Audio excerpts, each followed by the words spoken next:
Queridos, queridas, amados e amadas, né? Aqui quem fala de novo com vocês, o professor Matheus Lobac, tá? Professor de História, né? E hoje a gente vai dar continuidade aos nossos conteúdos, mas hoje falando sobre um conteúdo que de fato a galera acaba tendo um interesse maior, que é a Primeira Guerra Mundial, né? Um conflito armado das proporções que foi, né? Também conhecida aí como a Guerra para Acabar com Todas as Guerras, né? A Primeira Guerra Mundial, que durou aí entre 1914 e 1918, um dos maiores conflitos armados da história da humanidade, né? Inclusive resultando na morte de milhões de pessoas. Um conflito dessa magnitude não era visto na Europa desde Napoleão, né? Mas enfim, a gente vai conversar um pouquinho melhor sobre isso, falar sobre como foi esse conflito, sobre como aconteceu a Primeira Guerra Mundial, quais foram os seus efeitos, quais foram as suas transformações e quais foram as suas mudanças, tá bom? Então acompanhe que a gente vai começar já já. Antes de mais nada, nossa data histórica do dia de hoje, né, 20 de junho, tá? 20 de junho de 1963, né, um pouquinho depois ali da crise dos mísseis que caiu sobre Cuba. Quem viu aí X-Men, Primeira Classe, tá ligado sobre a crise dos mísseis. Os presidentes, né, os líderes, no caso, o presidente dos Estados Unidos da América e o líder da União Soviética, o Nikita Khrushchev, no caso dos Estados Unidos era o John Kennedy, assinaram e começaram a fazer uma parada chamada uma linha direta que ligava Moscou a Washington, né, o caso nos Estados Unidos. Então, como a crise demorou muito para ser solucionada, porque o tempo de uma mensagem de um líder para o outro demorava muito tempo, eles decidiram fazer uma ligação direta entre os dois líderes para que eles pudessem se comunicar sem terceiros, comunicar de forma rápida e saber exatamente tudo o que estava acontecendo. E aí foi criada a linha quente, né, Hotline, que recebeu esse nome, que inicialmente era só em códigos, porque eles tinham medo de que por telefone os caras pudessem se exaltar e isso fosse mal entendido. Mas é um marco da Guerra Fria que sinaliza principalmente ali uma tentativa de reaproximação entre os dois países e foi oficialmente feita em 20 de junho. Show? Então, vamos lá começar falando sobre a Primeira Guerra Mundial. Eu não vou aparecer, tá, nessa aula, vai ficar só o slide, justamente para poder facilitar um pouquinho para vocês poderem compreender as imagens e não ficar tanto com atenção aqui. Valeu? Mas enfim, a guerra aí durou entre 1914 e 1918, né? Um dos maiores conflitos armados da história da humanidade, tá? Porque, na verdade, a gente não conhecia um conflito assim desde as guerras napoleônicas, tá? As guerras napoleônicas lá de 1806, 1807 até 1815, né? Tinham sido o maior conflito europeu até a Primeira Guerra Mundial. Então demorou 100 anos aí para a gente ter uma outra rebelião, né? Uma outra rebelião, não, um outro conflito tão grande assim. Então a Europa acabou que deu um tempo para si mesma. Mas enfim, a primeira parada é a gente entender os antecedentes desse conflito, né? Que matou aí, na verdade, os números da Primeira Guerra Mundial são algo aí em torno de 15 a 20 milhões de mortos. Mas enfim, até porque tem outros motivos aí, né? A gente vai ver depois as questões da pandemia de gripe espanhola e tudo mais. Mas enfim, algo em torno aí de 15 a 20 milhões de mortos, né? Tem gente que fala 30, tem gente que fala até mais, mas assim, são números bem imprecisos. 15 e 20 ficam algo mais próximo da realidade. Então vamos lá, galera. Os mesmos motivos para a gente entender aí são os antecedentes dessa guerra, né? O porquê que esses países decidem entrar em conflito uns com os outros. A primeira coisa que a gente tem que entender é isso aqui, ó, o conceito de guerra mundial. Por que a gente fala, né, que uma guerra foi uma guerra mundial? É muito curioso, porque sempre que eu faço essa pergunta para vocês em sala, vocês me respondem sempre porque todos os países do mundo estavam envolvidos. Eu falo, pô, mas todos os países do mundo estavam envolvidos na guerra? Como assim? Então, o Chile se envolveu, o Omã se envolveu, o Turcomenistão se envolveu. Não, né? Nem todos os países do mundo estavam envolvidos na guerra, como a gente vai inclusive ver aqui, que nem eram tantos países assim. A gente pode dizer muito mais que foi uma guerra civil europeia do que qualquer outra coisa, mas por que a gente fala guerra mundial? Né? Por que se dar ao trabalho de usar esse termo? Queridos, o termo guerra mundial está ligado diretamente ao conceito econômico. Tá? Quando a gente fala de século XX, a gente está falando do momento em que as economias estão começando a estão cada vez ficando mais interligadas, estão cada vez se conectando mais. Então, como isso está acontecendo, eu tenho que falar para vocês que uma guerra mundial é aquela guerra onde eu tenho uma maior uma maior concentração das economias mundiais. Então é como se todas as economias do mundo, pelo menos as grandes economias, se voltassem para atender os interesses da guerra e não se importar só com aquilo que está acontecendo dentro do seu próprio país. Como, por exemplo, o Brasil. O Brasil ele vai ter uma pequena transformação econômica, não tão grande, mas vai sim ter uma transformação econômica durante a Primeira Guerra Mundial. E isso aí, obviamente, vocês vão ver na aula de História 1, né? Se eu não me engano, é o módulo 10. A gente vai falar justamente sobre essas transformações econômicas as quais o Brasil sofreu por causa da Primeira Guerra Mundial. Então, o que é o conceito de guerra mundial? É um conceito de uma guerra onde as economias mundiais se voltam para atender os interesses da guerra. Show de bola? Vamos lá. Então, uma guerra, obviamente, ela é baseada em alguma desavença, né? Você tem que de alguma forma estar com raiva, tem que de alguma forma estar insatisfeito com alguma postura do outro para entrar em guerra com ele. Você não vai entrar em guerra com quem você tiver o mínimo de relação harmônica, né? Não é justamente da falta de harmonia que vem essa guerra. Então a gente pode dizer que a Europa, ali no final do século XIX, na primeira metade do século XX, ela vive um período de disputa imperialista. Como a gente já viu no nosso módulo anterior, aquele imperialismo afro-asiático. Vocês viram lá na Conferência de Berlim, que aqui tem até a imagem dela, aqui, Conferência de Berlim, aconteceu lá em 1885, a chamada partilha do mundo, a chamada divisão, né, entre os países europeus da África e da Ásia. E aí tem até um mapa aqui pra gente, ó. Vocês podem perceber que você tem grandão, 2 territórios que são franceses, tá?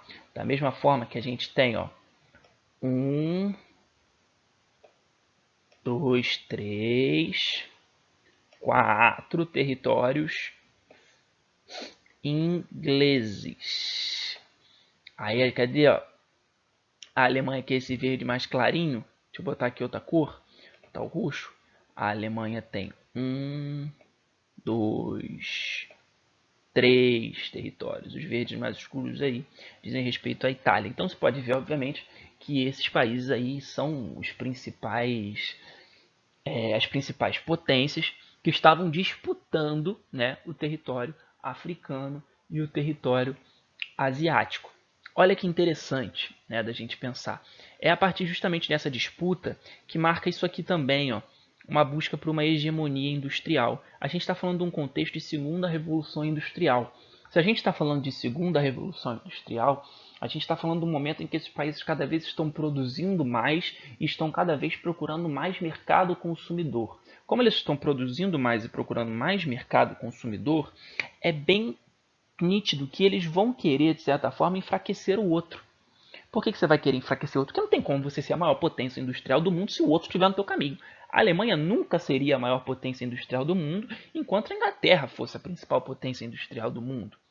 Então, para que a Alemanha se torne a grande potência produtora, dominadora de todos os mercados, ela precisa que a Inglaterra saia de cena.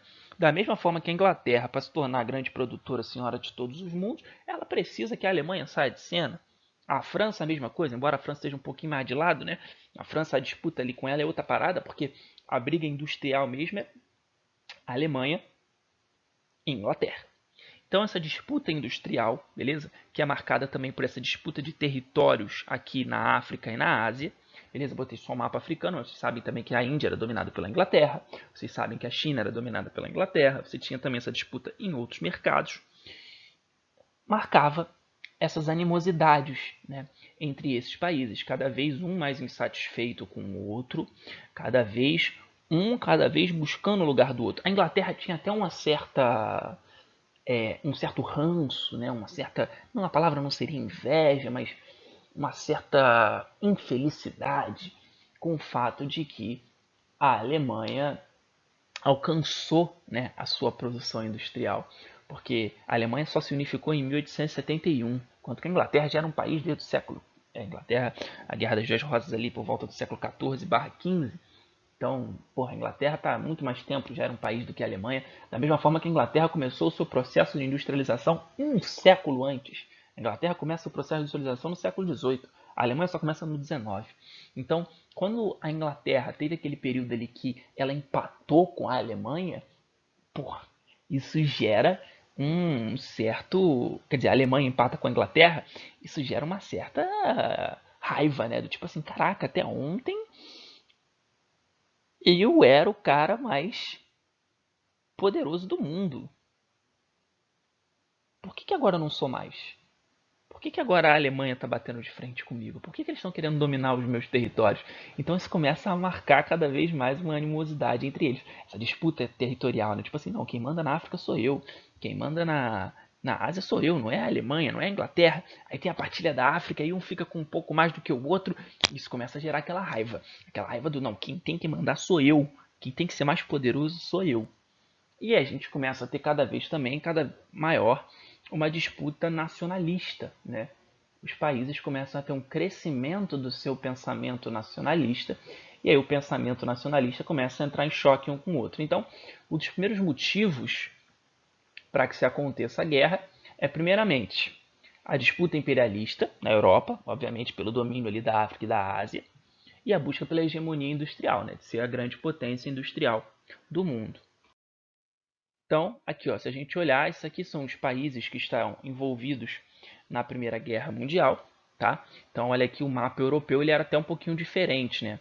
A Alemanha, na verdade, era o Império Alemão, inclusive chegava o Segundo Reich, né? Fundado lá na Unificação Alemã. Pausa para beber água, tá? Tô dando aula normal. Então, a Alemanha era o Império Alemão, lá o Segundo Reich fundado nas unificações tardias, que vocês lembram muito bem, nós já estudamos, tanto da Itália quanto da Alemanha. E aqui do seu lado a gente tinha o Império Austro-Húngaro, né, que era um forte aí aliado da Alemanha. Então a gente tem algumas mudanças, né? Aqui, ó, onde hoje é a Turquia, a gente tem o Império Turco Otomano, que durou aí até 1922, durou aproximadamente aí alguns séculos, tá? Um dos maiores impérios da história da humanidade, o Império Austro-Húngaro e o Império Alemão aí, e a Rússia também, ó, a Rússia era um império, né, um império czarista, mas isso aí é assunto da Revolução Russa, é assunto mais para frente. Só quero que vocês deem uma olhada aqui, o mapa europeu, ele era um pouquinho diferente, né? A gente tinha o Império Alemão, tinha o Império Austro-Húngaro. Então, a gente pode dizer, eu vou até apagar aqui e apagar aqui. A gente pode dizer, ó, que havia uma certa rivalidade entre o Império Alemão e a Inglaterra, tá? Eles não se gostavam, da mesma forma que havia uma rivalidade também entre a França e o Império Alemão, tá? O Império Austro-Húngaro aqui ele vai entrar por outras questões, o Império Russo também. Vou falar mais para frente, mas as três grandes animosidades eram obviamente aí pelo Império Alemão e pela questão da Inglaterra e da França. Importante a gente lembrar que a França, durante a unificação alemã, ela tinha perdido para os alemães esses territórios aqui, ó, de Alsácia e Lorena, territórios que eram importantes para os franceses, mas que os alemães dominaram aí na sua unificação. É importante lembrar disso, porque isso cria um sentimento de revanche, né, dos franceses em relação aos alemães, pela perda desses territórios, que foi o que a gente falou lá na nossa aula de unificações tardias, né, o chamado revanchismo francês. E aí essas rivalidades elas começaram a aumentar, principalmente por causa do crescimento do nacionalismo, né? Esse nacionalismo aí que era marcado pelo pan-germanismo e o pan-eslavismo, né? O pan-eslavismo deixa ele separado, que eu vou falar melhor daqui a pouco, né? O pan-germanismo era justamente aí essa aliança nacionalista que você tinha da Alemanha com os outros povos germânicos, né?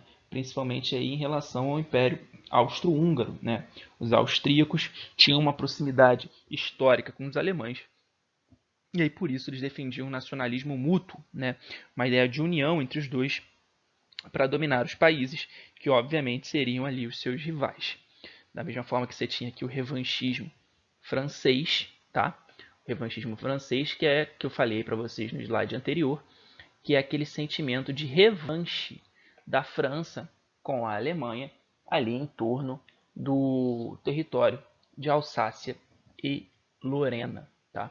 Os territórios aí que eram ricos em minério, que eram ricos em carvão e que a França perdeu para a Alemanha em 1871. Então, você tem o crescimento do nacionalismo, beleza? Essa defesa do seu território. A ideia, existe uma frase muito antiga, né, que diz o seguinte: o patriotismo, né, patriotismo é amor aos seus, né, e nacionalismo é o ódio aos outros. Olha que profundo, né? O patriotismo é o amor pelos seus. O nacionalismo é o ódio pelos outros. Essa frase é do Gary Romain. Gary Romain. Ele dizia isso. Então, quando você pensa que o patriotismo é o amor pelos seus, o nacionalismo é o ódio pelos outros, é bem nítido que quando você começa a ter a criação de um sentimento nacionalista na Alemanha, ele não vai ser só um sentimento nacionalista, tipo, por si só. Ele vai ser um sentimento de criar um ódio em relação ao inglês. Ele vai ser um sentimento de criar um ódio em relação ao francês. Ele vai falar o seguinte: ó, a Alemanha não cresce, a Alemanha não prospera, a Alemanha está estagnada não porque a gente é ruim, mas porque a França não deixa, que a Inglaterra não deixa. Então, para a gente crescer, prosperar, né, poder se tornar a grande potência que nós crescemos para ser, nascemos para ser, nós temos que eliminar a França, nós temos que eliminar a Inglaterra. A França vai falar a mesma coisa. Nós estamos prejudicados porque a Alemanha prejudicou, porque dominou Alsácia e Lorena. A Inglaterra vai falar a mesma coisa, né? Nós estamos aí prejudicados por causa da Alemanha, que está cada vez dominando mais territórios. Tanto que você aumenta aí o que eu falei, ó, o aumento da propaganda negativa. Você começa a fazer propaganda de uns contra os outros. Aqui vocês podem ver um soldado alemão devorando um mundo, né? Isso aqui é uma propaganda inglesa. A ideia de que o soldado alemão ele quer devorar o mundo, ele quer dominar tudo. Então por isso a Inglaterra tem a missão nobre e bela de impedir isso de acontecer. E esse outro cartaz aqui, ó, Destroy this mad brute, que já é um cartaz americano, né? Os Estados Unidos entrou na guerra aí em 1917, a gente vai falar disso mais pra frente, mas é um cartaz americano aí, que os Estados Unidos ele entra tardiamente, mas o cartaz já mostra pra gente aí também uma criação de uma propaganda negativa contra o alemão, né? O alemão sendo representado como King Kong, né? King Kong aí que teve a sua primeira peça teatral em 1913. Então já era um vilão conhecido pelos americanos. Então você tinha aí o King Kong carregando a bela donzela, que seria a liberdade. Então você tinha que destruir esse monstro que era a Alemanha. Então você cria essa imagem de um monstro para os alemães e você cria a imagem de um monstro para os ingleses, para os franceses. Aí depende do seu referencial. Se você fosse inglês, você ia aprender a odiar o alemão. Se você fosse alemão, você ia aprender a odiar o inglês. Então é bem nítido que esses países eles olham uns para os outros e vê o seguinte: cara, a gente se odeia, cada um quer mandar mais do que o outro, cada um quer ter mais poder do que o outro. Pô, a gente vai entrar em guerra, né? Então, galera, os anos anteriores a 1914, eles são marcados principalmente por uma corrida armamentista. Então, esses países começam a cada vez mais produzir armamento para quando chegar o grande momento do conflito uns para com os outros, eles vão estar todos prontos. Então, aí, essa corrida armamentista é um período que a gente pode chamar de paz armada, né? Porque eles estão em paz, mas ao mesmo tempo também estão todos armados para caso necessitem entrar em conflito uns com os outros. E é aquilo, né, cara? Se você é pequenininho, você sabe que alguém grande ou talvez maior do que você ou do mesmo tamanho quer te bater, você começa a formar alianças, né? Você não vai apanhar sozinho. Da mesma forma que o outro também não quer bater sozinho. É bem melhor entrar numa guerra quando você tem o apoio de alguém. E aí por isso esses países começam a formar uma série de alianças, que a gente vai ver aqui para frente quais eram essas alianças da Primeira Guerra Mundial. E não esquece do pan-eslavismo, eu vou falar já já dele, porque ele é mais importante que eu preciso do mapa. Então aqui, ó, olha comigo essa política de alianças que os países fecham, né, entre eles, porque é aquilo, né, galera? Ninguém quer entrar numa guerra sozinho, né? Você vai entrar numa guerra, você quer entrar, obviamente, aí com os seus aliados. Ninguém merece lutar sozinho. Então a Tríplice Aliança aí, ó, foi fundada em 1882. Olha quanto tempo antes da guerra. E ela juntava a Alemanha, Império Austro-Húngaro, lembra do pan-germanismo, e a Itália. Professor, a Itália tá de outra cor. Calma, calma, pequeno gafanhoto. A gente vai ver daqui pra frente por que a Itália tá de outra cor. Ainda não é o momento. E a gente tinha também, acompanhe aí comigo, a Tríplice Entente, formada lá em 1907, 7 anos antes da guerra. Juntava aí France, a Grã-Bretanha, que é a Inglaterra, e o Império Russo. Beleza? Claro que, obviamente, isso não ficou estático, né, dessa forma. Houveram países que se juntaram à Tríplice Aliança, no caso, a Bulgária e o Império Otomano, Império Turco-Otomano. E houveram os países que se juntaram à Tríplice Entente. No caso, a Bélgica, que foi o palco de grandes batalhas da guerra, Portugal, Romênia e Grécia. Os países aí que se juntaram à Tríplice Entente. E a gente tem o caso da Itália aí, né? Que é o pior de todos, que é o famoso vira-casaca, uma das piores coisas que um ser humano pode ser, que, embora a Itália não seja um ser humano, mas é um país que abandonou a Tríplice Aliança e juntou a Tríplice Entente. É isso mesmo aí. Em 1915 a Itália trocou de lado. Mas calma, calma, calma, que essa hora da gente entender o porquê que a Itália troca de lado ainda vai chegar. Não é o momento ainda disso. Então essas são as alianças. De um lado a Tríplice Aliança, a Alemanha, Império Austro-Húngaro e Itália, beleza? Cada uma aí do seu lado. E do outro a Tríplice Entente, a Grã-Bretanha, a França e o Império Russo. Show? E aí a gente vem a questão aí que deu a grande treta, né? Porque aquilo, queridos, agora que o negócio começa a ficar interessante, até levantei aqui. Porque essa galera, por enquanto, tá só se odiando. A Inglaterra tá doida, mas tá doida pra invadir a Alemanha. A Alemanha tá doida pra invadir a Inglaterra. A França tá doida pra invadir a Alemanha, mas não pode, porque fica feio você sair invadindo os outros assim. Tem que ter uma motivação para isso acontecer. Tem que ter uma razão para isso acontecer. E a gente vai ver agora esse estopim da guerra. E o estopim da guerra está diretamente ligado a isso aqui, ó. É o que a gente chama de questão balcânica. Tá vendo essa região aqui, ó? A gente chama essa região de Balcãs. Isso aqui está muito ligado ao pan-eslavismo. Por que isso vai estar ligado ao pan-eslavismo, meu querido? Porque o Império Austro-Húngaro, tá vendo aqui? Eu vou botar ele de roxo. O Império Austro-Húngaro, ele tinha o projeto de dominar alguns países que estavam aqui embaixo, como a Sérvia, a Romênia e a Bulgária, tá? Esse era um dos projetos deles. Só que esses países, eles não queriam ser dominados pelo Império Austro-Húngaro. Eles queriam a sua independência.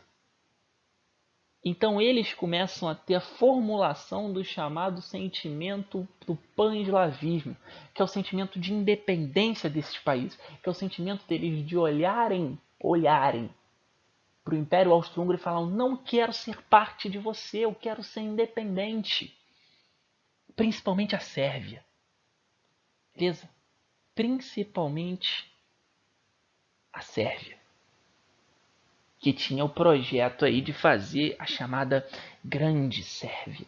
Para isso ela precisava até dominar alguns outros territórios e também não ser dominada pelo Império Austro-Húngaro. E aí, o que acontece? Quem é que apoiava esse sentimento pan-eslavismo? Esse rapazinho aqui, ó, a Rússia.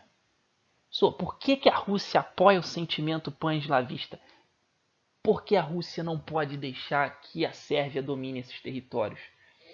Porque se a Sérvia dominar esses territórios, significa que você vai ter passe livre para a Alemanha. Qual a Alemanha? É, a Alemanha.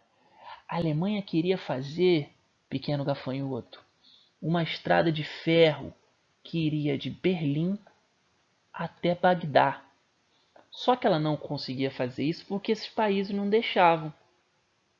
Mas se a Sérvia, se a Áustria e a Hungria dominarem esses territórios, é passe livre para a Alemanha. E o que isso tem a ver com a Rússia? Isso aqui, ó, a estrada de ferro cortaria por esse território aqui em azul que eu circulei, ó. Ficou horrível em azul, vou botar com preto. Esse território aqui, ó, que compreende os estreitos de Bósforo e Dardanelos. Através desses dois estreitos, os russos saem do Mar Negro e caem no Mar Mediterrâneo. Podem fazer comércio com os outros países, porque aqui tem o Estreito de Gibraltar que ele cai no Oceano Atlântico. Professor, mas por que não comercializa? Tá vendo aqui, ó? Por que não comercializa aqui por cima? Porque aqui por cima é o Mar Adriático, meu filho. Aquilo está tudo congelado, não tem como navegar. A Rússia precisa dos estreitos de Bósforo e Dardanelos. E se a Alemanha fizer a estrada de ferro, a Rússia vai perder o seu domínio sobre esses territórios. Então ela não pode deixar de jeito nenhum que a Alemanha faça essa estrada de ferro. Então a Rússia apoia o sentimento pan-eslavista não porque ela defende a independência da Sérvia, da Bulgária e da Romênia. Ela apoia o sentimento pan-eslavista porque ela não quer perder sua posse dos territórios. O termo, inclusive, pan-eslavista, né, vem que esses povos eram formados por antigos escravos, né, que fugiam de outros territórios. E aí por isso eram, né, escravo em inglês quer dizer slave. Então, eslavista vem de slave, eslavo vem de slave, vem de escravos. Então, esses povos eslavos não queriam pertencer ao Império Austro-Húngaro e a Rússia não podia deixar isso acontecer, porque se ela deixa o Império Austro-Húngaro dominar esses territórios, a Alemanha vai ter passe livre e a Alemanha vai mandar nos estreitos de Bósforo e Dardanelos. Então a Rússia apoia a independência desses povos. Mas o que isso tem a ver com a guerra? Isso. O atentado de Sarajevo. Esse é o grande estopim, o grande momento no qual começa a Primeira Guerra Mundial. Por quê? O então imperador do Império Austro-Húngaro, já com seus 88 anos, decide abdicar do trono em favor do seu sobrinho, Francisco Ferdinando. Tá? E Francisco Ferdinando, herdeiro do trono austro-húngaro, decide então fazer um passeio até Sarajevo. Sarajevo que hoje fica hoje é a capital da Bósnia, né? Naquela época ainda era, assim, ainda tinha território ali da Bósnia e Herzegovina. Quer dizer, voltou a ser Bósnia e Herzegovina, né? Quando eu era mais novo era Bósnia e Herzegovina, depois virou só Bósnia e Herzegovina, agora voltou a ser Bósnia e Herzegovina, a bagunça do caraca. Mas você tinha a dominação desse território. Então o Império Austro-Húngaro decide, né, expandir e o nosso querido Francisco Ferdinando foi fazer um passeio até Sarajevo para mostrar o seguinte, eu estou dominando vocês e o próximo é a Sérvia. Sou eu agora o seu monarca. Então Francisco Ferdinando ele vai fazer um passeio, né, o herdeiro do trono, ele já, né, o seu tio já havia abdicado, ele já seria o novo imperador futuramente, mas ele vai fazer esse passeio em Sarajevo para justamente fazer essa demonstração de poder e de domínio. Só que lembra que a gente falou do sentimento pan-eslavista? Esse sentimento pan-eslavista criou associações terroristas, criou associações de jovens, beleza? Que não queriam, né, obviamente, que os seus países ficassem aí dependentes do Império Austro-Húngaro, né? E a gente tem duas grandes organizações dessas, né?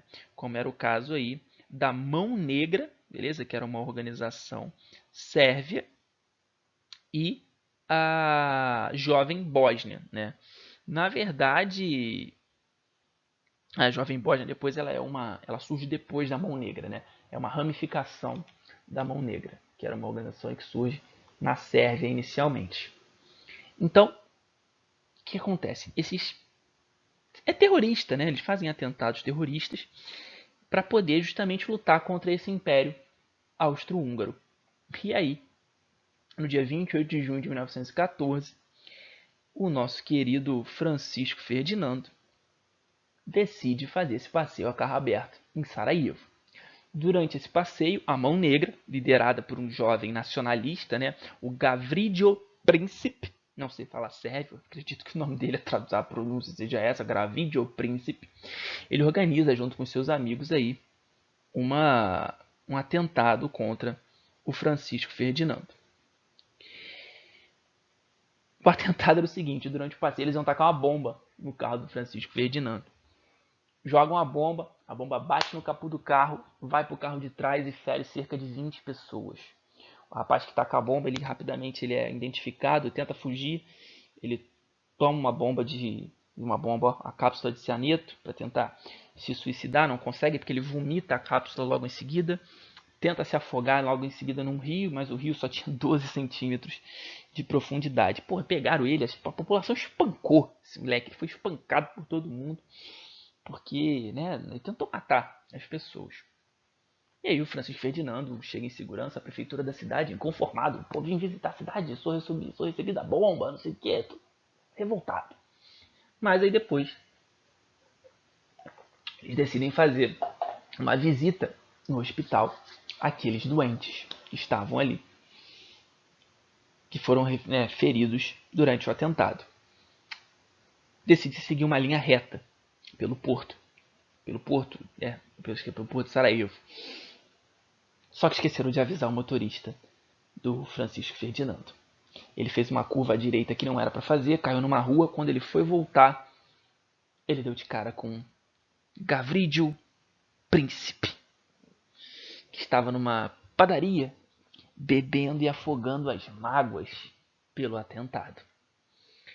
E aí, quando ele vê o carro do Francisco Ferdinando na sua frente, ele não pensa duas vezes, dá 2 tiros, acerta o Francisco Ferdinando. E aí o segundo tiro, segundo ele, era para acertar o governador do estado, mas acerta a esposa do Francisco Ferdinando. Segundo o príncipe, ele dizia que ele não queria matar a esposa do Francisco Ferdinando, ele só queria matar o Francisco Ferdinando e o governador, mas ele erra o tiro e acerta nela.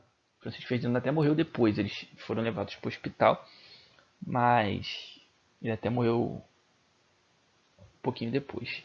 Aí você pode até me perguntar, né? Pô, professor, mas é muito estranho, né? O cara faz a curva no momento que não era para fazer e tudo mais. Será que não era uma conspiração? O príncipe dizia que não. O Gavrilo, o príncipe, dizia que na verdade aquilo ali não passou de uma infelicidade para o Francisco Ferdinando, porque ele não tinha armado nada com ninguém, ele só estava justamente ali afogando as mágoas da sua própria falha. E aí, o atentado não deu certo da primeira vez, mas deu da segunda.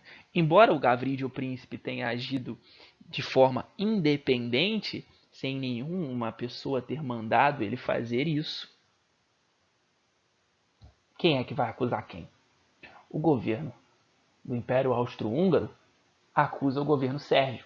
Vai falar, foi a Sérvia que fez isso, porque a Sérvia não quer fazer parte do Império Austro-Húngaro e quer criar o seu próprio território. A Sérvia fala que não fomos nós que fizemos. Mas aí já é tarde demais. O Império Austro-Húngaro declara guerra à Sérvia. Aí é reação em cadeia, queridos. É reação em cadeia, porque depois que o Império Austro-Húngaro decreta guerra à Sérvia, a Alemanha vai decretar guerra à Sérvia. Para defender a Sérvia, a Rússia vai declarar guerra à Alemanha. E aí entra os tratados.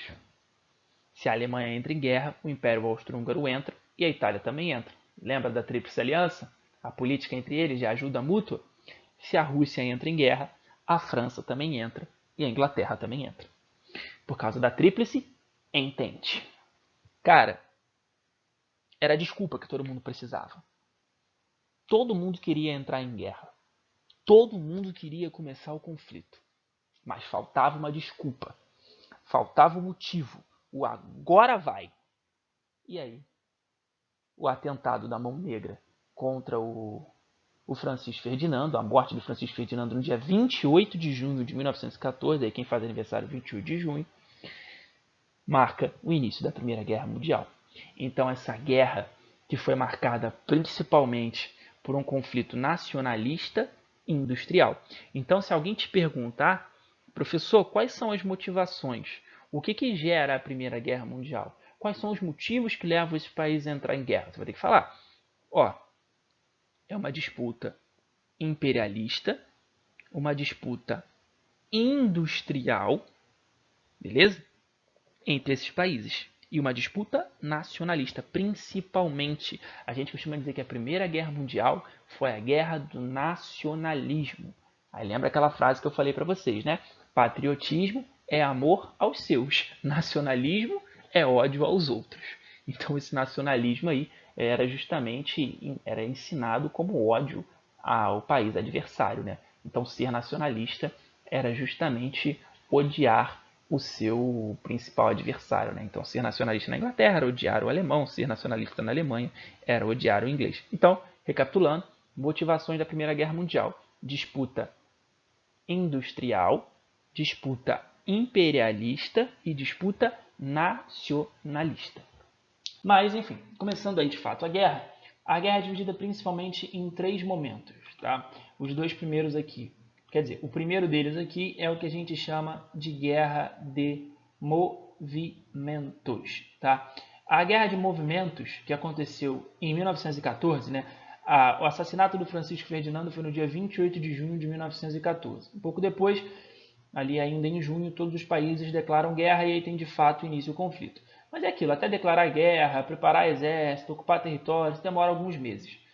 Então, a guerra só começa ali mesmo por volta de agosto, tá? Julho/agosto. Então, essa primeira guerra, que é chamada Guerra de Movimentos, ela acontece principalmente num confronto direto. Estou sublinhando tudo isso aqui, você vai anotando. Ela aconteceu num confronto direto em campo aberto. Porque, galera, como a Europa não tinha vivenciado grandes conflitos desde o final das guerras napoleônicas, né?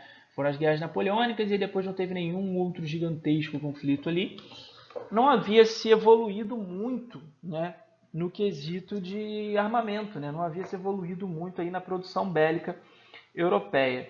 Como a gente não tinha chegado ainda a essa grande evolução bélica, basicamente os soldados utilizavam armas ainda das guerras napoleônicas. Eles não tinham novos armamentos, eles não tinham nada muito avançado. Então a galera batalhava literalmente dessa forma aqui. Você pegava um campo aberto, beleza?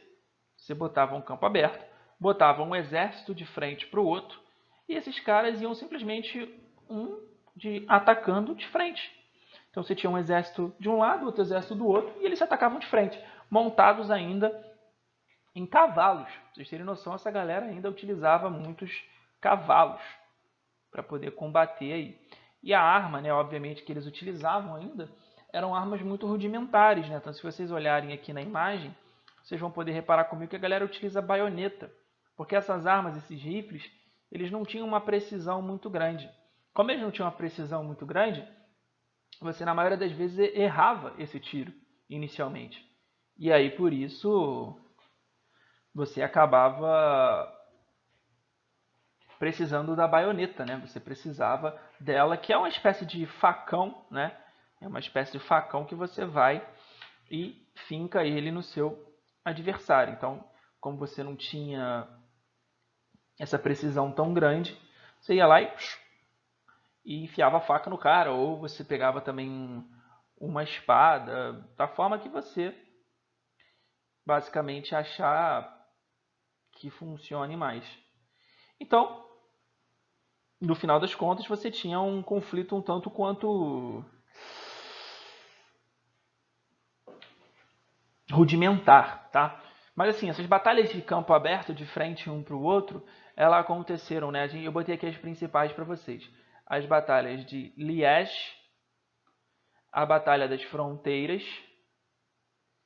e a Batalha do Marne, que é um rio. Essas batalhas aí acontecem principalmente nos territórios da França e da Bélgica. Na real, os grandes campos de batalha da Primeira Guerra Mundial foram ou na França ou na Bélgica. Tá? Você teve, por exemplo, inicialmente uma ofensiva oriental da Alemanha. Né? Vamos lembrar, né? A gente tem a Tríplice Aliança, que é a Alemanha, Império Austro-Húngaro e Itália, e a Tríplice Entente, que é Inglaterra, França e Império Russo. Então você tem uma ofensiva da Alemanha contra os russos em 1914, mas logo depois se volta para a frente ocidental. A Rússia acaba tendo que lutar em menor escala, porque as grandes batalhas mesmo aconteceram na frente ocidental da guerra, embora a Rússia tenha tido o segundo maior número de baixas. Mas, enfim, as batalhas de Liege, a Batalha das Fronteiras ali na Bélgica e a Batalha do Marne. Então, esses grandes conflitos marcaram aí a Primeira Guerra Mundial. Só que a questão é que de lá para frente, a gente vai formalizar um outro tipo de guerra, que é o que a gente chama de guerra de trincheiras. Tá? Que a gente vai falar no nosso próximo, não necessariamente no próximo slide, mas alguns slides mais para frente. Mas é importante eu pontuar para vocês um acontecimento muito curioso no Natal de 1914, a chamada Trégua de Natal. Essa cor ficou horrível, né? A chamada Trégua de Natal de 1914. Né? Porque o que acontece? Como eu disse para vocês, eu vou falar já o que eram essas trincheiras. Trincheira é um buraco no chão, mas eu vou explicar qual é o contexto delas. Mas ali já em 1914 a gente já tinha uma predominância maior das trincheiras e cada vez... Então, queridos, eu não sei muito bem aonde que cortou, né, a aula, porque teve um problema aqui na gravação, mas pelo que eu me lembro, a gente estava falando da Trégua de Natal, né, lá de 1914, nas trincheiras, né, de Ypres, que acaba sendo mais ou menos uma curiosidade sobre a guerra, né, porque em 1914, ali perto das trincheiras de Ypres, a gente teve um episódio muito famoso, conhecido como a Trégua de Natal. Ypres é uma região da Bélgica, tá? Quando que as trincheiras britânicas, de frente para as trincheiras alemãs, na noite de Natal, né, no dia 24 de dezembro, né, na virada de 24 para 25, começaram a cantar a música Noite Feliz, né? Noite Feliz, Noite Feliz, obviamente aí uma referência ao Natal. E aí, dentro dessa música Noite Feliz, você teve uma trégua, né? A partir da entonação da música, os dois exércitos decidiram se unir naquela noite, cearam juntos e durante 5 dias houve trégua naquela região. Durante 5 dias, na verdade, a gente teve até mesmo uma situação de confraternização. Os soldados trocaram presentes, os soldados trocaram ceia, chegaram inclusive a disputar partidas de futebol. E aí esse episódio de 1914, né, dezembro de 1914, fica conhecido como a Trégua de Natal. É episódio maneiro, é interessante saber isso sobre a guerra, porque levanta até um questionamento, né? Porque tipo, a gente fala que a guerra é industrial, que a guerra é nacionalista, que a guerra é tudo isso. Mas será que ela é isso para todo mundo, né? Será que ela não é isso só para os grandes poderosos que controlam os estados? Será que para a população comum ela é tudo isso? Enfim, é um questionamento a se fazer. Aí tem as imagens da Trégua de Natal, né? São essas duas imagens aí. A gente tem essa primeira aqui, que, né, que é uma imagem do jogo de futebol, e a segunda aqui que também é uma imagem do jogo de futebol. E essa terceira imagem aqui é um monumento que a gente tem lá na Bélgica em homenagem aos 100 anos da Trégua de Natal. Em 2014, na verdade, comemorou-se 100 anos da Trégua de Natal, 100 anos de início da... Comemorou-se não, né? Lembrou-se, né? Dos 100 anos da Trégua de Natal, os 100 anos da Primeira Guerra Mundial. Aí fizeram esse monumento lá onde foi justamente o evento e ainda realizaram uma partida de futebol, né? O exército britânico contra o exército alemão, em homenagem aos soldados que lutaram durante aquele período. Curiosamente, né, eu não preciso nem dizer para vocês, mas todos os oficiais envolvidos na Trégua de Natal foram todos destituídos do seu cargo, presos e tirados dos campos de batalha. Mas é aquilo. Durante uma guerra, há necessidade de você pensar novas maneiras de se eliminar o seu inimigo, né? De você pensar novas maneiras de, obviamente, se tornar aí o vencedor da guerra. E aí, como a gente estava conversando, o primeiro momento da guerra, que é a chamada guerra de movimentos, é aquela guerra bem um de frente para o outro, né? É aquela guerra ali de um exército de frente para o outro, se enfrentando cara a cara, se enfrentando frente a frente. Só que a parada é que isso muda a partir ali de 1914, porque começam a se desenvolver novas tecnologias de guerra, né? Novas formas de se batalhar para justamente terminar o conflito mais rápido, né? Os soldados acreditavam que o conflito não duraria muito tempo, ninguém imaginou que seria uma guerra de 4 anos, todo mundo imaginou que seria uma guerra rápida, né? A chamada guerra para acabar com todas as guerras, a Grande Guerra, a maior guerra de todos os tempos. Se imaginava que seria um conflito muito rápido, mas acabou que durou 4 anos e isso é uma parada inimaginável, ninguém imaginava esse tempo todo.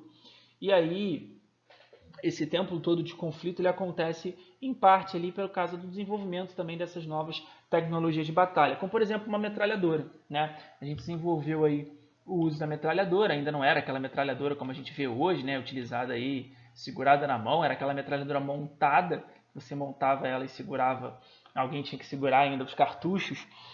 E aí você tinha o seguinte, imagina você num cavalo, você está indo de frente para uma metralhadora. Se você for para um lado, ela te atinge. Se você for para o outro, ela também te atinge. Você não pode voar porque o teu cavalo não é alado, não é o Pegasus. O que a gente tem que fazer? Vai pro chão. E aí, obviamente, a galera que tá vendo aqui essas metralhadoras montadas, tem aqui na imagem, né? Até esqueci de destacar para vocês. Tem aqui na imagem uma metralhadora dessa aí montada. Então a galera começa a ir pro chão. Começa a literalmente se esconder nas chamadas trincheiras, né? Trincheiras essas que eram aí enormes buracos no chão, que eu vou explicar já já. E aí, para tentar, obviamente, vencer a barreira dessas trincheiras, começam a se desenvolver novas armas de guerra, chamadas armas químicas, né? As armas químicas aí, como, por exemplo, o gás cloro. Utilizava muito gás cloro, que obviamente é um gás tóxico. Da mesma forma, o fosfogênio, que é outro gás que você acaba inalando e você pode, né, ir a óbito. Mas o mais comum de todos eles, o mais famoso de todos utilizados durante a Primeira Guerra, foi o gás mostarda, que ele era chamado de gás mostarda por causa da coloração. Quando você jogava, ele tinha uma coloração mostarda. E ele foi o mais utilizado porque ele não necessariamente é letal todas as vezes, tá? É só se você inalar ele por bastante tempo. Mas o efeito dele não precisa que você respire ele.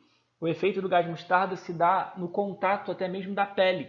Então, no contato do gás mostarda diretamente com a sua pele, você acaba enfrentando queimaduras no seu corpo. Então, por isso, o gás mostarda foi o mais famoso, porque ele tinha um efeito mais rápido e mais abrangente do que os outros, né? Ou seja, um efeito mais rápido e mais abrangente do que o gás cloro ou o fosfogênio. E aí é óbvio que também há o desenvolvimento de outras armas de guerra. Na verdade, o avião ele não era uma arma de guerra necessariamente quando foi criado, né? Mas ele acabou sendo utilizado como uma arma de guerra na Primeira Guerra Mundial. Inclusive, isso é curioso, né? Porque, na verdade, foi a primeira vez na história do mundo que um avião foi utilizado como arma de guerra, tá? O avião. O avião foi a primeira vez aí que ele foi utilizado em combate, logo depois de ter sido inventado. O curioso é que o avião, na época, você não tinha muito padronização, porque como o avião tinha sido o primeiro voo 2 anos antes, só em 1912, a galera precisava ainda entender como é que funcionava esse tipo de dispositivo. Então você não tinha muita padronização de como era um avião. Na final das contas, você tinha vários tipos de avião durante a batalha. Você não tinha um padrão, entendeu? Todo avião alemão é esse, todo avião inglês é esse. Não. Na final das contas, você tinha várias e várias modelos de avião no meio da mesma batalha. E aí o mais famoso, que está até aí exemplificado para vocês, é o Barão Vermelho. Né? O Barão Vermelho, que na verdade recebe esse nome aí, o piloto de caça alemão Manfred von Richthofen, esse era o nome do rapaz aí, Manfred von Richthofen, que era aí um soldado do exército alemão, piloto de caça, e que ele utilizava esse avião aí, né, o Barão Vermelho, porque por causa da sua coloração vermelha, e ele é considerado um dos maiores pilotos aí da história das guerras, né? Ele tem aí muitas mortes na sua conta, né? Inclusive ele é um herói nacional na Alemanha. Ele já era, né? Na verdade, no início da guerra ele já era um cara muito conhecido. E aí depois ele acaba se tornando também aí cada vez mais reconhecido dentro da Alemanha. É o mais famoso Barão Vermelho. Para quem viu aí, tem uma imagem, uma réplica de como seria o avião do von Richthofen, tá? Então, basicamente, seria essa daí a forma como o avião dele se desenhava. Para vocês, por causa dessas novas tecnologias de guerra, olha aqui as metralhadoras, a gente tem que começar a pensar, a gente não, né? Os soldados começaram a pensar em novas estruturas de combate.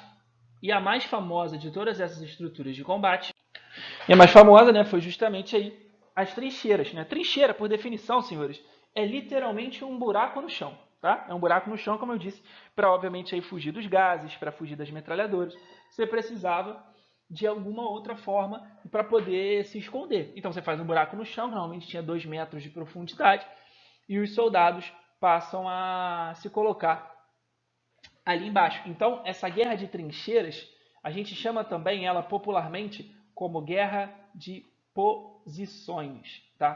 Por quê? Porque agora você vai passar a ter numa frente uma trincheira, um espaço gigantesco de uma para outra, que é o que a gente chama aqui, ó, outra sublinhada, de terra de ninguém.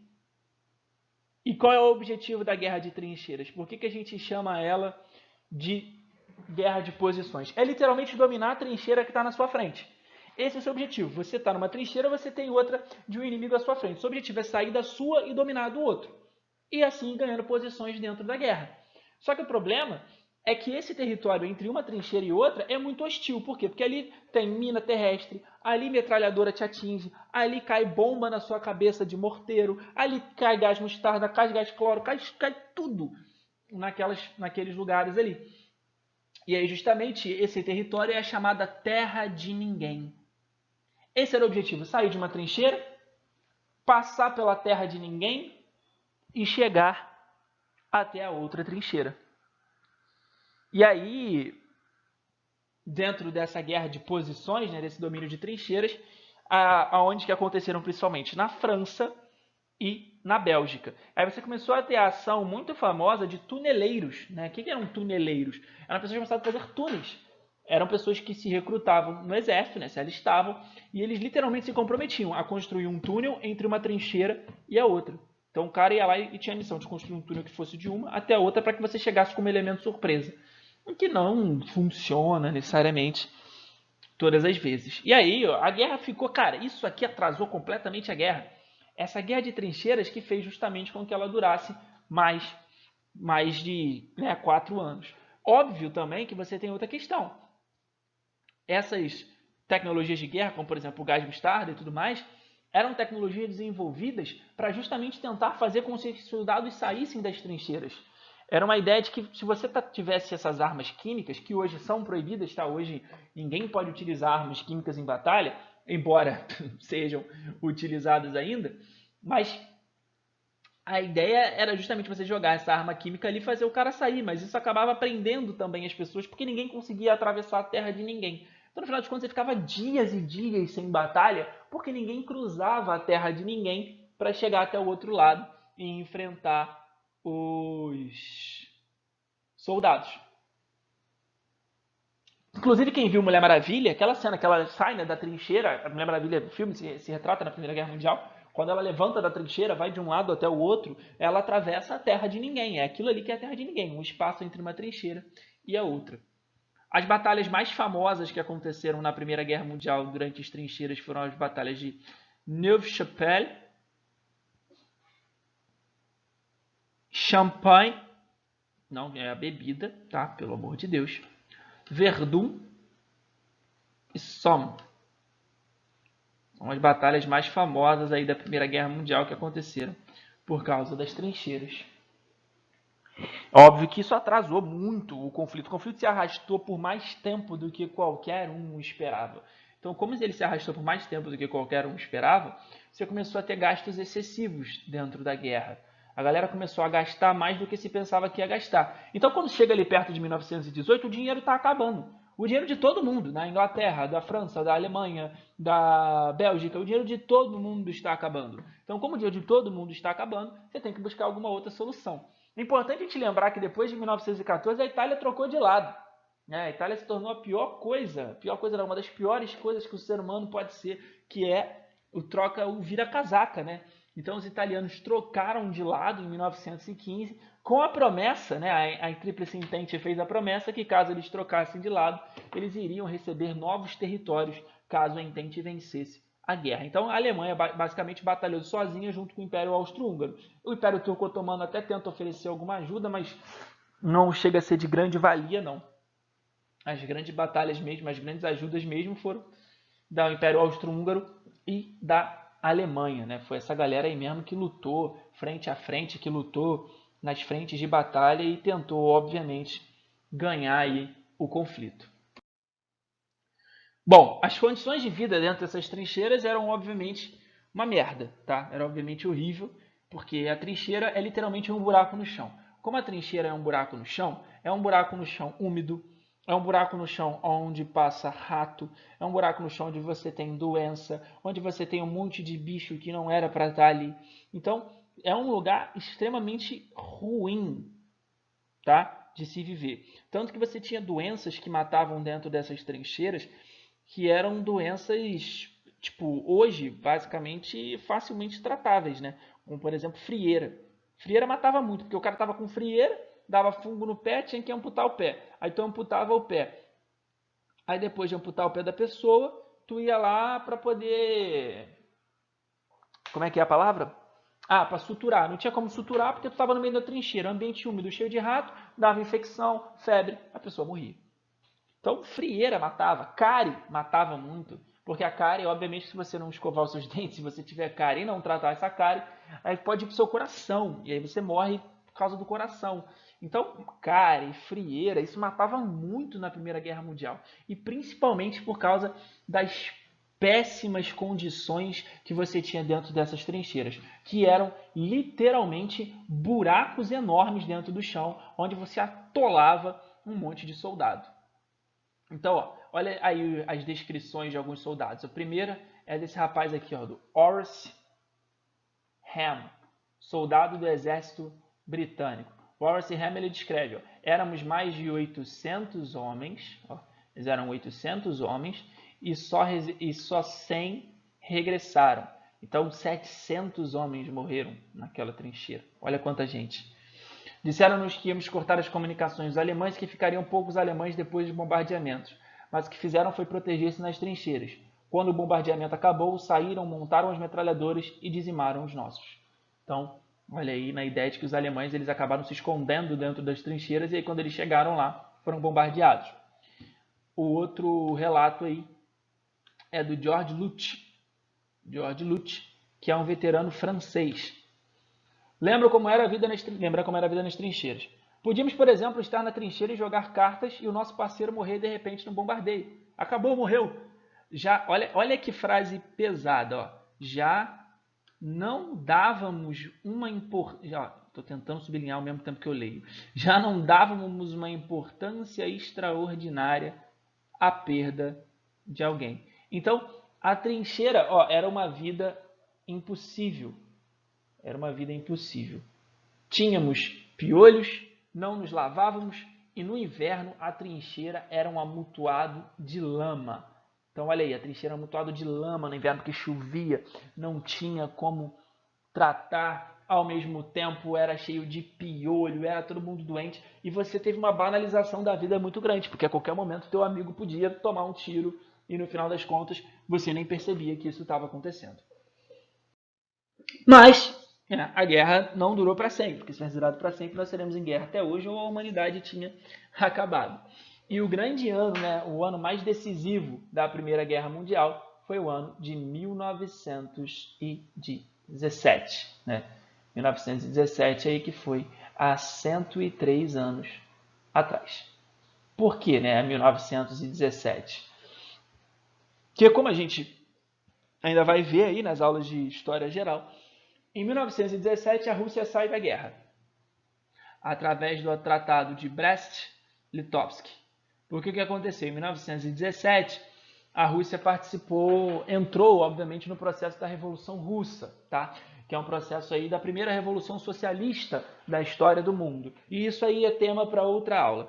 Mas por causa dessa revolução socialista, em 1917, os russos saíram do conflito. O Vladimir Lenin, que era o líder, acaba tirando os russos do conflito através da paz de Brest-Litovsk, que ele mesmo não concordava, ele achava, quer dizer, ele queria sair da guerra, mas ele achava os termos da paz de Brest-Litovsk extremamente ruins para a Rússia, porque ele acabou tendo que perder muito território, teve que ceder um monte de território para a Alemanha e ainda pagar a indenização para os alemães. Mas enfim, a Rússia sai em 1917 e ao mesmo tempo a gente tem a entrada dos Estados Unidos da América. A entrada dos Estados Unidos da América. Os Estados Unidos da América que entraram no conflito em 1917 por dois motivos. Primeiro, a garantia de pagamento dos empréstimos da Entente. Como assim? Cara, você tem que fazer uma escolha durante a guerra. Você tem que basicamente apostar em quem vai ganhar aquele conflito. Os norte-americanos apostaram na Tríplice Entente. Então, o que eles fizeram? Começaram a pagar um monte de empréstimos. Como eu disse para vocês, a guerra foi se arrastando tanto que chegou uma hora que ninguém mais tinha dinheiro para financiar aquela guerra. Cara, uma guerra gera um custo muito grande. Você tem que ter roupa para os seus soldados, você tem que ter armamento para os seus soldados, você tem que ter comida para os seus soldados, você tem que ter um monte de coisa, bebida, água. Cara, o exército americano na época, quando ele entra na guerra, além de tudo isso, cada soldado alemão tinha direito a ganhar um maço de cigarro por dia. Imagina, se você tem um exército de 2 milhões de soldados, são 2 milhões de maços de cigarro todo dia que você tem que dar para o seu soldado. Então, a guerra gera custos muito grandes, né? Ela gera um pagamento, ela gera um financiamento. E aí, por isso, os Estados Unidos escolheram justamente financiar a Tríplice Entente. Só que quando a gente chegou em 1917, se passou por um problema muito grande. Que problema grande era esse? A Entente estava perdendo. Em 1917, a Tríplice Entente estava perdendo o conflito. A Tríplice Entente estava perdendo o conflito em 1917, justamente aí, porque a Alemanha estava cada vez mais poderosa junto dos austríacos e eram eles que estavam vencendo as principais batalhas. Então, os norte-americanos eles entram principalmente com uma garantia dos empréstimos da Entente, porque se a Tríplice Entente perde, ela não vai pagar o que ela está devendo para os norte-americanos. Então, eles precisam que a Tríplice Entente vença. Então, como eles precisam disso, eles vão entrar na guerra para garantir a vitória da Inglaterra, da França e do Império Russo já tinha saído, né, da Inglaterra e da França, para que pagassem os empréstimos que os norte-americanos concederam. Ao mesmo tempo que a gente tem um outro acontecimento muito importante, que é o chamado Telegrama Zimmermann, né, que foi um telegrama do embaixador alemão para o embaixador o ministro das Relações Exteriores alemão para o embaixador alemão no México. E aí, dentro desse telegrama, que a Alemanha tinha lançado uma guerra submarina, né, na ideia de que ela poderia vencer a guerra por debaixo dos mares. Então, a Alemanha, dentro desse seu contexto, o que ela fez? Ela começou a enviar mensagens codificadas escondidas. E aí o telegrama Zimmermann, ele era um telegrama para o embaixador alemão no México, convencer o presidente do México a fazer uma ofensiva contra os norte-americanos. Que caso ele fizesse uma ofensiva contra os norte-americanos, o México receberia, pós-vitória, um monte de territórios norte-americanos. O México receberia parte do território dos Estados Unidos como pagamento pela guerra. E aí, obviamente, quem interceptou esse telegrama foi o exército britânico, e os britânicos passaram isso para os americanos, e aí eles, obviamente, entraram em parafuso, ficaram possessos com isso, e entraram na guerra para justamente impedir a Alemanha de cumprir os seus planos. Então, os Estados Unidos entrou na guerra por dois motivos. Primeiro, para impedir o crescimento da Alemanha e por causa do telegrama Zimmermann, e segundo, para garantir que os empréstimos feitos à Entente seriam pagos no futuro. E aí a gente teve a criação aí desse personagem muito famoso da história dos Estados Unidos, o tio Sam, né? O Uncle Sam, que na verdade o tio Sam, enquanto figura, ele existe desde o século XIX, né? Porque na Segunda Guerra da Independência norte-americana, lá em 1812, os norte-americanos, os soldados do norte de Nova York, eles diziam que quem mandava carne para eles era o tio Sam, o Uncle Sam. Porque o nome do cara que fornecia a carne para o exército era Samuel. E aí a carne ela vinha escrito U.S. Só que não era de Uncle Sam, era de United States. Mas aí eles acabaram criando essa ideia de que quem mandava a carne era o tio Sam, o Uncle Sam. E aí o governo americano aproveita esse estereótipo, esse passado do tio Sam que ajudava durante a guerra, e cria a imagem dele para poder incentivar os jovens norte-americanos a se alistarem no exército, né? Aí tá o tio Sam aí, vestido dos Estados Unidos, apontando: eu quero você, I want you for US Army, ou seja, eu quero você para o exército dos Estados Unidos. E aí a guerra acaba. Por que a guerra acaba? Porque você tem de um lado a Áustria já derrotada, que não conseguia mais suportar a batalha, e você tinha uma Alemanha literalmente lutando sozinha contra outros dois, sendo que a Alemanha tinha lutado durante 3 anos um conflito, os Estados Unidos, ou a França durante 3 anos, a Inglaterra 3 anos. Eles estavam muito enfraquecidos. Os norte-americanos entram em 1917, dão um golpe final e ganham a Segunda Guerra Mundial de fato. Eles reativam aquele conflito de movimentos, as trincheiras ficam um pouco de lado, eles vão mesmo de frente, tem mais soldados, está todo mundo descansado, tem mais armamento, e acaba a guerra lá em 1918, quando a Alemanha assina oficialmente a sua rendição. Então, o final da guerra aí acaba sendo muito ligado a uma ofensiva final dos Estados Unidos. Então, essa ofensiva final dos Estados Unidos foi marcada aí, pelo fim do conflito. Depois que acaba-se a guerra, ele tem que fazer os chamados tratados de paz, né? A Alemanha, inclusive, que era um império, acabou sofrendo aí um golpe de Estado dado por republicanos. Acabou-se o Império Alemão, ele se dissolveu e se formou a chamada República de Weimar, que inclusive a gente tem que falar sobre ela aí na aula sobre a ascensão nazifascista, porque tem um papel muito importante. Mas a Alemanha, o Império foi dissolvido, foi feita uma nova república, assinada lá na cidade de Weimar, e aí você tinha que fazer os tratados de paz. Então, a primeira proposta foi feita por esse carinha aqui que está na imagem para vocês, o presidente dos Estados Unidos, o senhor Woodrow Wilson. Tá? E aí o Woodrow Wilson, ele propôs a chamada Paz de Wilson. A Paz de Wilson, que fica conhecida, né, historicamente como a paz impossível. Tá? Por que ela era impossível? Porque o Wilson propunha basicamente que ninguém fosse responsabilizado pela guerra. Como os Estados Unidos viviam dentro de uma economia liberal, o Wilson acreditava que era necessário se manter a paz com todos os países, impedir o conflito entre, de um lado e de outro, para justamente valorizar o crescimento financeiro de todo mundo. Mas a guerra foi feita num sentimento nacionalista, né? Patriotismo é amor aos seus, nacionalismo é ódio aos outros. Então, França e Inglaterra não permitem que isso aconteça. Ele também propunha que não se pudesse mais fechar acordos secretos de um país para o outro, ou seja, se você fosse fazer um acordo diplomático, você tinha que revelar tudo que está escrito ali, nada poderia mais ser secreto. Inclusive, isso é um critério utilizado hoje. Mas a paz de Wilson não foi aceita, porque ela não responsabilizava ninguém. E aí, a paz aceita de fato foi justamente o Tratado de Versalhes, assinado na França. Inclusive, o presidente Woodrow Wilson não assina, ele nem estava lá quando foi feito o Tratado de Versalhes. Ele tinha se afastado da reunião por problemas de saúde. O Tratado de Versalhes, que é conhecido como a paz forçada, porque o Tratado de Versalhes ele tem algumas medidas que são muito importantes para a gente compreender uma parada. Olha só, o Tratado de Versalhes ele culpabilizou a Alemanha pelo conflito, ou seja, a Alemanha foi considerada oficialmente a culpada pela guerra. Por isso que não é nem novidade que, se vocês olharem dentro do cinema, de Hollywood, sempre que vocês verem filme de Primeira Guerra Mundial, a Alemanha sempre é representada como um inimigo. Pode ser dentro da mesma Mulher Maravilha ou 1917, que é um filme mais famoso, que é mais recente.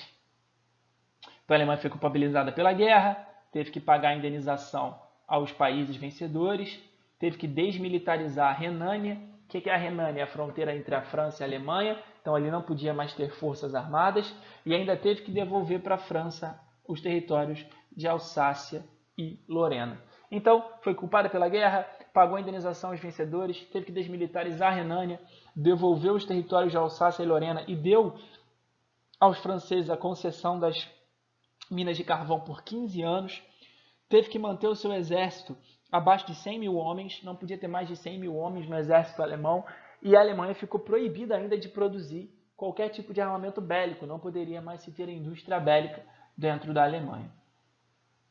Então, assim, o Tratado de Versalhes ele joga a Alemanha no chão, né? Ele joga a Alemanha no chão, ele bota a Alemanha numa situação de pobreza muito grande mesmo. Isso vai gerar uma inflação tão grande na Alemanha que em novembro de 1923, um marco alemão, que era a moeda vigente, quer dizer, um dólar, né? Um dólar americano, ele comprava 4 bilhões de marcos alemães. Então a situação de crise era muito forte dentro da Alemanha. A Europa toda passou por uma crise, a Europa toda teve que se reconstruir pós Primeira Guerra Mundial, mas a Alemanha foi quem mais se ferrou dentro de tudo isso. Ainda dentro desse processo todo, houve aí a tentativa de criação da chamada Liga das Nações, tá? A Liga das Nações, que seria um protótipo do que hoje a gente chama de ONU, né? Seria uma liga aí formada pelos países vencedores da Primeira Guerra Mundial. Por exemplo, a Alemanha não podia participar da Liga das Nações, ficou proibida de fazer isso. Ela só tinha que aceitar as determinações. Aqui está o símbolo para vocês da Liga das Nações. League of Nations, Société des Nations. Não sei falar francês, acho que eu tentei falar aqui. Mas enfim, então se criou a Liga das Nações para tentar evitar outros conflitos mundiais. O que obviamente não funcionou, porque a gente teve a Segunda Guerra Mundial em 1939. Então não teve muita repercussão aí a criação da Liga das Nações. O que a Liga das Nações produziu de legal foi um livro. Na época lá, o Einstein mandou uma carta para o Freud, e aí ele mandou uma carta perguntando por que existia a guerra. Aí o Freud respondeu, que é tipo assim, a carta do Einstein é gigantesca, do Freud também é. Aí o nome desse livro é O Porquê a Guerra, que porra, é o Einstein e o Freud analisando por que existe um conflito militar tão grande assim. É muito maneiro mesmo esse vídeo. Mas, porém, contudo, todavia, entretanto, não obstante, qual é o saldo da Primeira Guerra Mundial, então? O saldo da Primeira Guerra Mundial é uma Europa arrasada, 8 milhões de mortos pelo conflito, sendo 1.800.000 alemães, 1.700.000 russos e o resto é dividido entre os outros. 8 milhões de mortos em combate, aproximadamente 20 milhões de feridos, 8 milhões de mortos, 20 milhões de feridos, uma Europa quebrada, financeiramente e politicamente, o que permite uma ascensão dos Estados Unidos. Então, qual é o saldo disso tudo? Uma Europa quebrada financeiramente, uma Europa quebrada politicamente, a ascensão econômica dos Estados Unidos, que é o que sai, né, grandão de tudo isso, porque os Estados Unidos nunca teve que enfrentar uma guerra desse porte dentro do seu território, então é muito mais fácil. A ascensão dos norte-americanos e, dentro desse contexto todo de crise que a gente tem dentro da Europa, permite, obviamente, a ascensão nazi-fascista. Porque, lembre-se sempre disso, discursos autoritários só crescem em momentos de crise. Quando não tem crise, quando não tem nada, ninguém está falando em matar os outros. Mas quando tem crise, quando começa a ter situação difícil, aí todo mundo quer matar todo mundo, obviamente você já vai culpar alguém. No caso da Alemanha, você vai culpar o judeu. Você vai culpar alguém, tem que matar aquele alguém para resolver o problema.